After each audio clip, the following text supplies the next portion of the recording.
আজকে আমি বাংলাদেশের একটি বাস্তবিক প্রেক্ষাপট তুলে ধরছি। আমরা শিলপাড়া আসলাম, শিলপাড়া আসার পর একটা ব্রিজ আসলাম।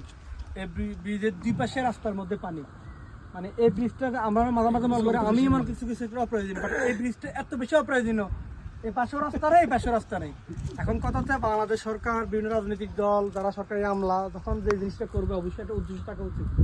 আমরা তো আমাদের সকল রাজনৈতিক দল এবং দেশের যারা আমলারা দেশ পরিচালনা শুভবুদ্ধির উদ্যোগ একটা ব্রিজ করছে, ব্রিজের এ পাশেও কোনো প্রয়োজনীয়তা নাই, এ পাশে প্রয়োজনীয়তা নাই। কি কেন বলতেছি, এ পাশেও পানি খালের মতো, এ পাশে আমরা কোনো দিকে যাওয়ার রাস্তা নাই।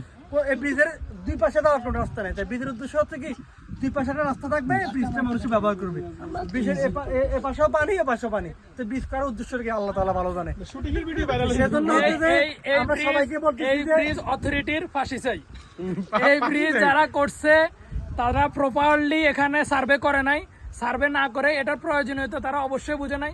এটা টাকা খাওয়ার জন্য তারা এই ব্রিজটা করছে। এটা টাকা খাওয়ার ধান্দা ছিল। তারা সচেতন মহল, বাংলাদেশ সাধারণ নাগরিক প্রত্যেককে আমরা বলবো যে কোনো কিছু করার ক্ষেত্রে অবশ্যই দেশের মানুষের প্রয়োজনে, দেশের স্বার্থে সর্বোচ্চ চিন্তা করে করা উচিত। সকলের শুভবুদ্ধির উদ্যোগ আশাবাদ ব্যক্ত করে আজকের ভিডিও এখানে শেষ করলাম। আল্লাহ হাফেজ। ইনকিলাব জিন্দাবাদ।